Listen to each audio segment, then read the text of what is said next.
46 वर्ष के ही है मात्र और राष्ट्रीय अध्यक्ष बन गए, सबसे युवा राष्ट्रीय अध्यक्ष हैं आपके काबिल नेतृत्व है नितिन नवीन जी के पास। उन्होंने अपने नेतृत्व से अपनी प्रामाणिकता को रखने का काम समय समय पर भारतीय जनता पार्टी में किया है, इसलिए इसमें कोई आश्चर्य नहीं है। नितिन जी इस पद के योग्य हैं, लायक हैं, अच्छा करेंगे, आप देखिएगा आने वाले समय। नीतीश कैबिनेट से तो इस्तीफा देना पड़ेगा। अब ये तो शीर्ष नेतृत्व का फैसला होता है भारतीय जनता पार्टी में, शीर्ष नेतृत्व जानेगा। तो है ना बीजेपी में एक व्यक्ति हमारी पार्टी में ऐसा है, एक व्यक्ति एक पद। तेजस्वी यादव विदेश घूम रहे हैं, लेकिन मुकेश सहनी है, महागठबंधन के नेता कह रहे हैं कि चुनाव हार गए, बिहार में रह के क्या करेंगे। अब यही तो उन लोगों की सोच है, चुनाव जीतेंगे तो बिहार में रहेंगे, बिहार को लूटेंगे, और चुनाव हार जाएंगे तो जमा किया हुआ पैसा से बाहर घूमेंगे, मौज लेंगे, मस्ती करेंगे। जिसने गलत तरीके से संपत्ति कमाया है उसको जब्त कर लेने में बुराई क्या है। तो पहले से यहाँ अधिकारियों पर ये लागू था, नेताओं पे क्यों नहीं होना चाहिए, मुझे बता दीजिए। नमस्कार, आप बोले भारत देख रहे हैं, मैं हूँ आपके साथ कमलेश। बीजेपी के नए कार्यकारी राष्ट्रीय अध्यक्ष नितिन नवीन को बनाया गया है, और ऐसे में जब सवाल पूछा गया बीजेपी विधायक से, बिहार सरकार में पूर्व मंत्री रहे जीवेश मिश्रा, सीएम नीतीश कैबिनेट से क्या अब इस्तीफा देंगे, क्योंकि बीजेपी में एक व्यक्ति एक पद का नियम है, क्या कुछ कहते हुए नजर आ रहे हैं।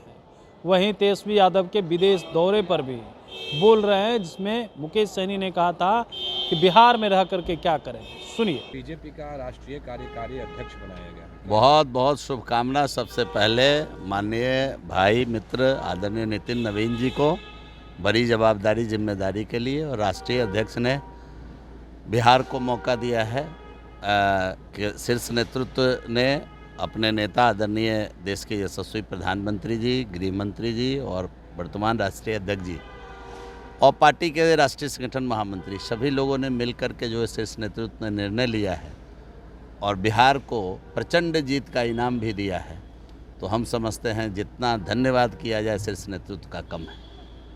सर 46 वर्ष के ही है मात्र और राष्ट्रीय अध्यक्ष बन गए, सबसे युवा राष्ट्रीय अध्यक्ष हैं आपके काबिल नेतृत्व है नितिन नवीन जी के पास। उन्होंने अपने नेतृत्व से अपनी प्रामाणिकता को रखने का काम समय समय पर भारतीय जनता पार्टी में किया है, इसलिए इसमें कोई आश्चर्य नहीं है। नितिन जी इस पद के योग्य हैं, लायक हैं, अच्छा करेंगे, आप देखिएगा आने वाले समय। नीतीश कैबिनेट से तो इस्तीफा देना पड़ेगा। अब ये तो शीर्ष नेतृत्व का फैसला होता है भारतीय जनता पार्टी में, शीर्ष नेतृत्व जानेगा। तो है ना बीजेपी में एक व्यक्ति हमारी पार्टी में ऐसा है, एक व्यक्ति एक पद, लेकिन ये शीर्ष नेतृत्व का मामला है, कब होगा, क्या होगा, कार्यकारी अध्यक्ष के लिए क्या मापदंड है मुझे मालूम नहीं, इसलिए मैं इस पर खुल के कुछ कह नहीं सकता। सवाल है कि तेजस्वी यादव विदेश घूम रहे हैं, लेकिन मुकेश सहनी है, महागठबंधन के नेता कह रहे हैं कि चुनाव हार गए, बिहार में रह के क्या करेंगे। अब यही तो उन लोगों की सोच है, चुनाव जीतेंगे तो बिहार में रहेंगे, बिहार को लूटेंगे, और चुनाव हार जाएंगे तो जमा किया हुआ पैसा से बाहर घूमेंगे, मौज लेंगे, मस्ती करेंगे। लोकतंत्र में जनता से जुड़ कर रहना, अभी तो तुरंत उनको पूरे बिहार घूमना चाहिए था। जिन्होंने उनको मतदान किया उनके प्रति आभार प्रकट करना चाहिए था। लोकतंत्र में जो मत किया वो भी मेरा है, जो मुझे मत नहीं किया वो भी मेरा है, हम सबके हैं। और जब भी हमारे देश के यशस्वी प्रधानमंत्री जी बात करते हैं, 140 करोड़ देशवासियों की बात करते हैं, हमारे मुख्यमंत्री उप मुख्यमंत्री जब भी बात करते हैं, हम लोग जब भी बात करते हैं, बिहार के 13 करोड़ लोगों की बात करते हैं। इसलिए हार जीत तो लगा रहता है, क्या हार में क्या जीत में, चुनाव में हार जीत लगा रहता है। जनता से विरक्ति नहीं होनी चाहिए, ये मैं भी कहूँगा तेजस्वी यादव जी। अवैध संपत्ति जब्त करने की बात हो रही है, लालू यादव को लेकर भी बातें हो रही है कि अवैध संपत्ति, अगर जिसने गलत तरीके से संपत्ति कमाया है उसको जब्त कर लेने में बुराई क्या है। तो पहले से यहाँ अधिकारियों पर ये लागू था, नेताओं पे क्यों नहीं होना चाहिए, मुझे बता दीजिए। तो आपने सुना जीवेश मिश्रा का, कह रहे हैं, बधाई भी दे रहे हैं नितिन नवीन को, और एक व्यक्ति एक पद वाली बात पर कह रहे हैं यह शीर्ष नेतृत्व का फैसला है।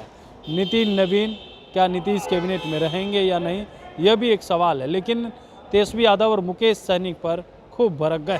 बने रहे बोले बात साथ, बहुत बहुत धन्यवाद।